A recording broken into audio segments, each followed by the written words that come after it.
I didn't think it was possible, but my favorite Magic format in the entire world just got better. And believe it or not, this innovation to the format happened as a complete accident. At MagicCon Vegas, I hosted the second annual Las Vegas Highlander Gauntlet Open. We had a great group of people show up, some returning from last year's Open, a bunch of new players. We gave away a couple collector commander decks, about 10 regular commander decks. It was overall just a really great time. In the off chance you've never heard me talk about Highlander Gauntlet, this is how the format has worked to this point. You build 6 decks, singleton just like in Commander, but there's no repetitious cards between any of the 6 decks other than basic lands. And so your group of 6 100 card decks, which we call a wheel, ends up feeling like one giant deck list. It's a 1v1 format with 20 life and no commanders, right? You're just going to roll off a 6-sided die. That's going to determine which of the 6 decks you're going to play in a match. And you're going to end up playing against some really powerful cards, because the only cards banned in the format are cards on the reserve list. So no dual lands or Mox Diamonds or Gaia's Cradles, but you can play Balance and Channel and Tinker and Mana Crypt. But in Vegas, something really unique happened. Somebody showed up with 6 decks, and they were like, hey, my partner Elle doesn't have any decks. Can she play my other 3 during my round as her own 3 decks? The tournament format has traditionally been best 2 out of 3, and so this was a pretty big innovation. That's actually Elle right there. We'd never thought about this before, but because you're only going to ever go through 3 decks in a round, it's best 2 out of 3. We were like, sure, sounds great. It worked perfectly, and from this birthed what I think is the best innovation this format has ever seen.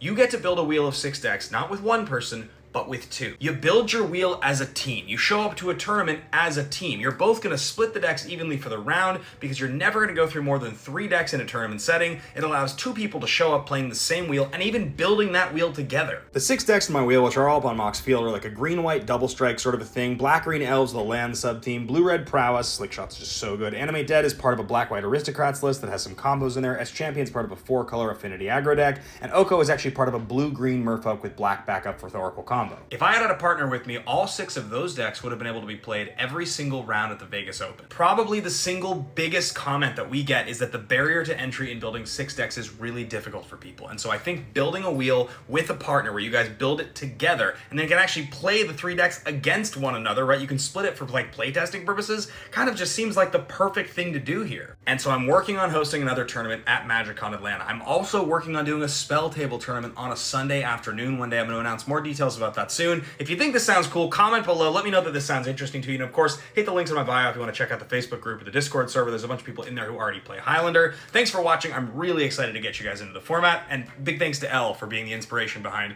whatever this new version of Highlander is going to be called.